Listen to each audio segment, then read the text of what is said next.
Hello good afternoon सबैजनालाई। म चाहिँ ड्युटीको निस्केको अब ढिलो भयो। आज मन्डे है, मन्डे अलिक कामहरू हुन्छ मेरो, घर साफ गर्नु है, पूजाहरू गर्नु। र अब चाहिँ निस्केको म। आज चाहिँ मेरो 12 बजेदेखि हो ड्युटी, फेरि 11:30 भयो। त्यहाँ त 2 बजिसक्यो। इन्डियामा त आम्मामा यस्तो डरलाग्दो घाम लागिरहेको रहेछ बाहिर फेरि। आज तर 28 डिग्री देखाइरहेको छ अहिले फिलहाल। यस्तो गरममा त कसरी हिँड्नु है, ट्याक्सीमै जानुपर्छ होला। अब म बस्ने बिल्डिङ चाहिँ यही हो, यो मेरो अपार्टमेन्ट है। मेरो सबभन्दा फर्स्ट फ्लोर, मेरो फर्स्ट फ्लोर फर्स्ट नम्बरमै बस्छु है म। र गरम छ, ढिलो पनि भयो आज त। मलाई ढिलो निस्केँ नि त म। कति बजिसक्यो? 12 बज्नु आँटिसकेछ। अब ट्याक्सीमै जानुपर्छ गाइस। ट्याक्सी भनेको बेलामा आउँदैन नि फेरि हो, उता साइडबाट जानु पर्यो।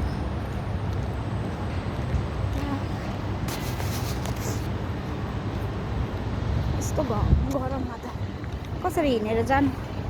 उतै गयो ट्याक्सी फेरि। चाहेको बेलामा गाडी फेरि झट्टै कहाँ आउँछ है।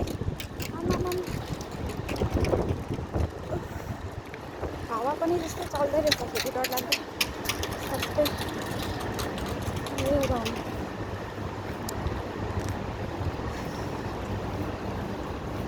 र आज मन्डे है, सबैजनाको स्कुलहरू लाग्ने हुन्छ है, नानीहरूको सबैको ड्युटी।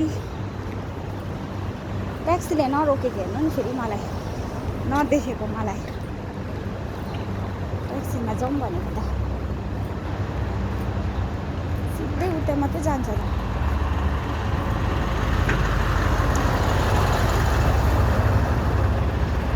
जब आफूलाई गाडी चाहिएको हुँदैन नि, त्यति बेला चाहिँ गाडी रोक्दै जाने हो भन्छ है।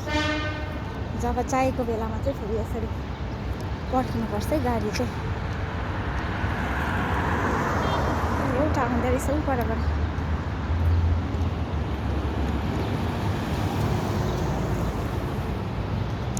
दुईवटा आउँदैछ ऊ पर, देख्नुभयो? यहाँ चाहिँ ट्याक्सी र बसहरू मात्रै पाउँछ है, मेट्रो छैन नि त कुवेतमा। र ट्याक्सीमा जानुपर्छ। रोक्यो, चढिहाल्छु ल।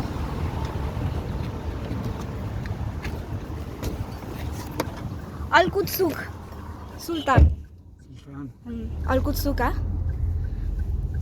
यस्तो हुन्छ है। यहाँनिर हेर्नुहोस् न, गाडीमा चाहिँ सबै ड्राइभरको चाहिँ सिभिल आइडी है, जस्तै आधार कार्ड सबै हुन्छ, इन्फर्मेसन यहाँनिर।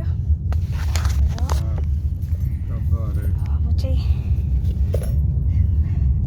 पुगिहाल्छु। हिँडेर गयो भने त 20 मिनट लाग्छ है, ट्याक्सीमा गयो भने त 10 मिनटमै पुगिहाल्छु नि त।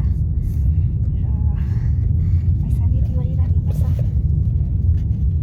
500 फिल्स लाग्छ, हाफ दिनार 1 दिनार छ मेरोमा है, यो चेन्ज गरिदिन्छ। 1 दिनार इन्डियाको भ्याल्यु आइएनआरमा कति छ अहिले? 279 छ है। र हाफ केडी भन्दा अरे 139 रुपिस लाग्छ है। यति जानु चाहिँ 10 मिनट्सको बाटो जानु चाहिँ, यहाँदेखि चाहिँ मेरो रुमदेखि।